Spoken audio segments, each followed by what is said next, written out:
The fourth sermon in our series on for the neighborhood groups. And the neighborhood groups are going so well. Thank you for those participating and those leading. You're doing a great job. The first week of the sermon series was one life. Then it was one mind. Last week was one heart. This is one way. One way. Now, when you hear one way as it relates to Christianity, does it kind of get under your skin? Does it kind of raise your hackles? When I hear one way as it relates to Christianity, I think of people who pound on me and say, there's one way to God, there's one way to salvation, there's one way to read the Bible. And it's so exclusive. Basically, I think they're saying to me, I'm okay, you're not. So one way kind of turns me off. When I saw this title for the chapter, I thought, ugh, I wish Colleen were preaching on it. But what he says in the book, and it's good. One way, the one way for the Christian is outward. One way means outward. And he uses this passage from Acts where Jesus says, you will be my witnesses to Jerusalem, Judea, Samaria, to the ends of the earth. You will be moving outward, witnessing to me. It's a very inclusive notion. And you read Acts, and there is this tremendous outward movement.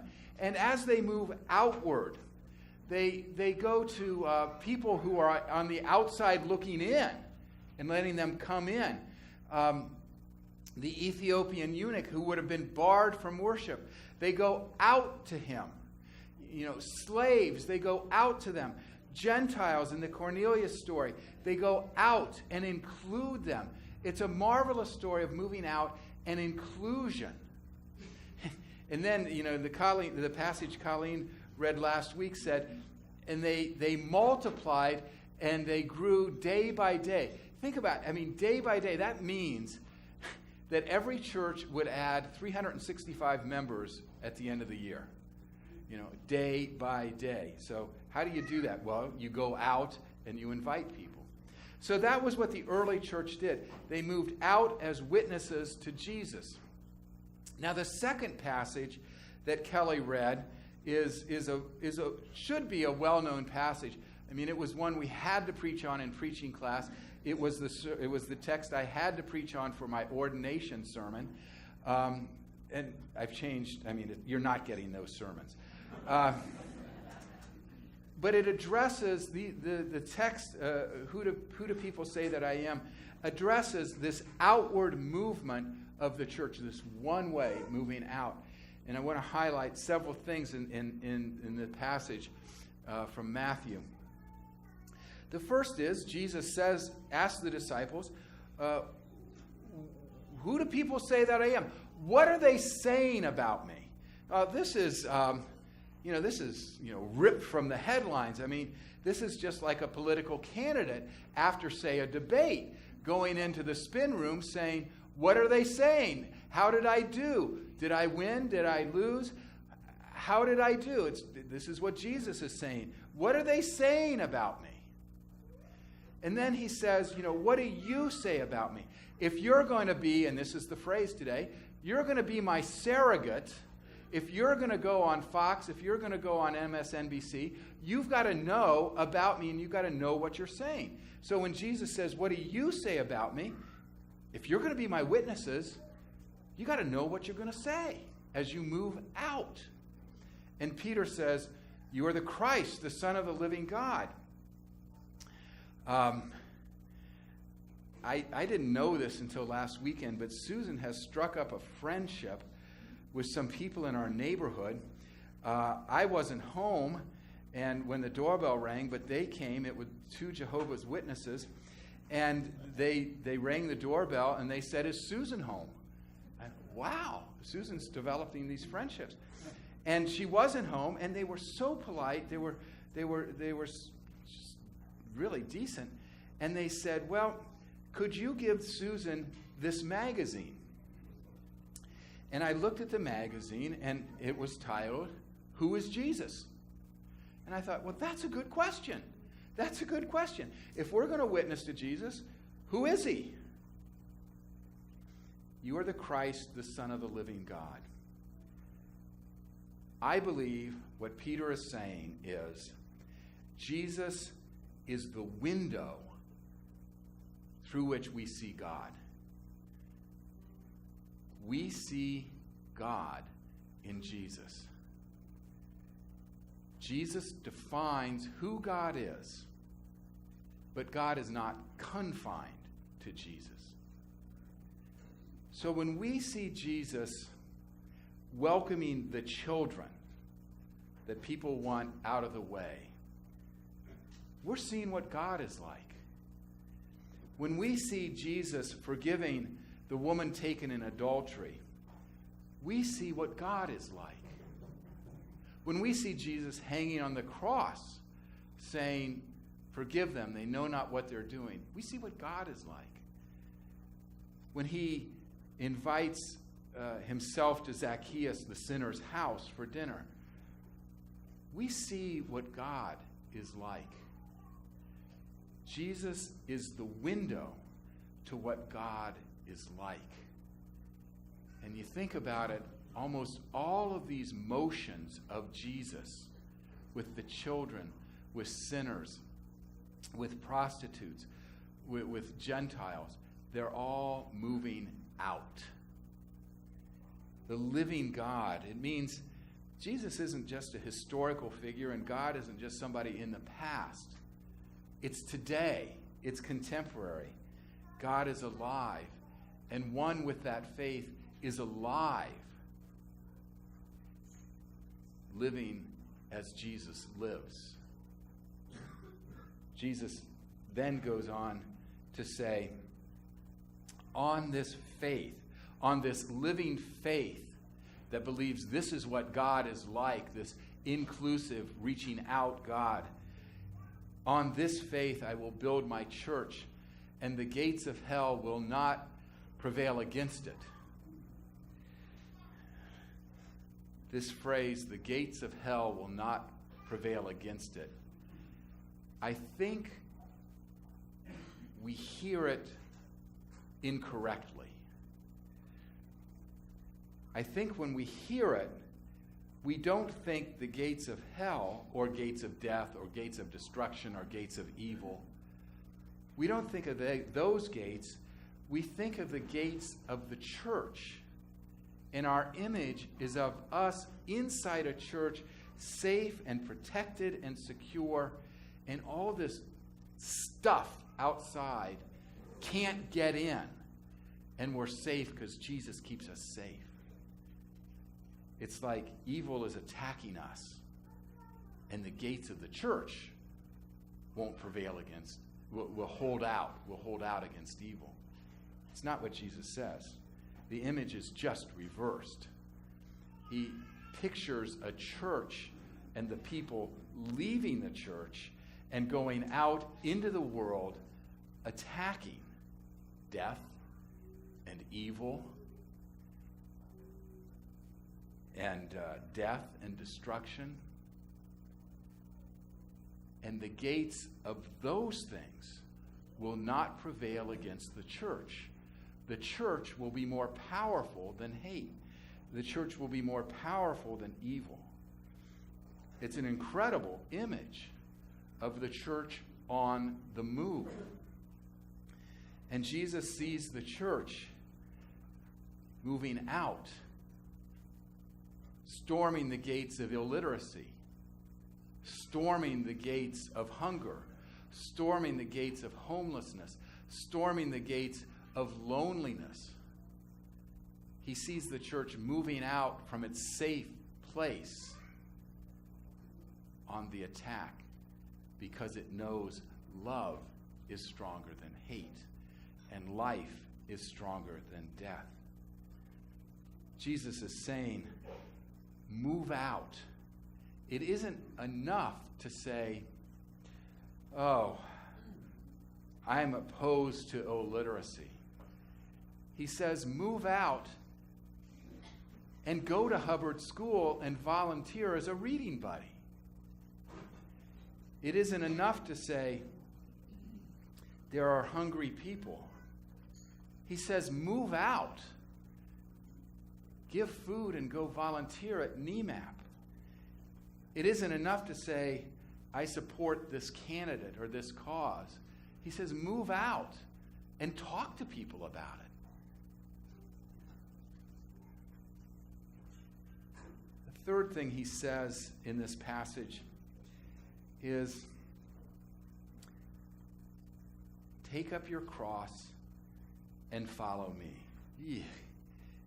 Why does he say stuff like that? But as we attack the gates of illiteracy or hunger or injustice, he says, carry your cross. Now, attacking sounds like we are violent and abusive, but it's hard to be that way when you're carrying a cross. Jesus did not inflict suffering. He absorbed suffering. And that's what Jesus is saying. Carry your cross, but don't inflict any more suffering. Don't repay hate with hate. Don't repay hatred with vengeance. Carry your cross. Absorb the suffering of others. Jesus' cross, his cross, was about reconciliation. Paul says that in Ephesians. The cross of Christ tears down the boundaries, tears down the divisions, and makes us one. The cross of Christ is about oneness and atonement, which can be broken down into at-one-ment. So when we carry the cross, when Jesus asks us to carry the cross, he isn't talking about, oh, I have to carry this cross of baldness, or I have to carry this cross of shortness. Or he's talking about carrying a cross of reconciliation, of bringing people together. It could be the hardest thing in the world. Take up your cross and bring people together. Now that can be repairing an argument. It could be going out into the community and reaching out to the lonely. It could be, going to New Life or NEMAP or Hubbard School or Mexico. Carrying the cross might not be real dramatic. It can be making a phone call to apologize. It could be going to somebody's door to ask for forgiveness or forgive them. It could be participating in mediation or counseling to bring people together. And the cross we're carrying of reconciliation, of bringing people together, it's different for each one of us. For some of us, it could be a spouse. For others of us, it could be a coworker. For others, it could be a sibling or a parent, or neighbor. Carrying our cross is bringing people together. And as Colleen said last week,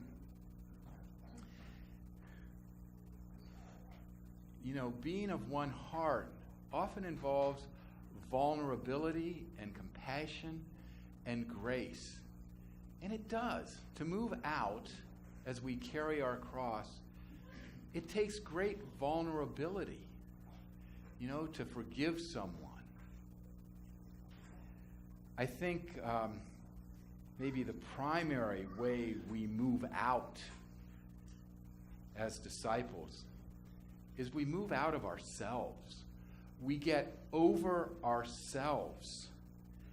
Jesus says, deny yourself, take up your cross, and follow me. I have to get over myself. I have to get over my judgmentalism and my self-righteousness and my anger and how I do it the right way. and that does involve vulnerability. It also involves compassion and grace.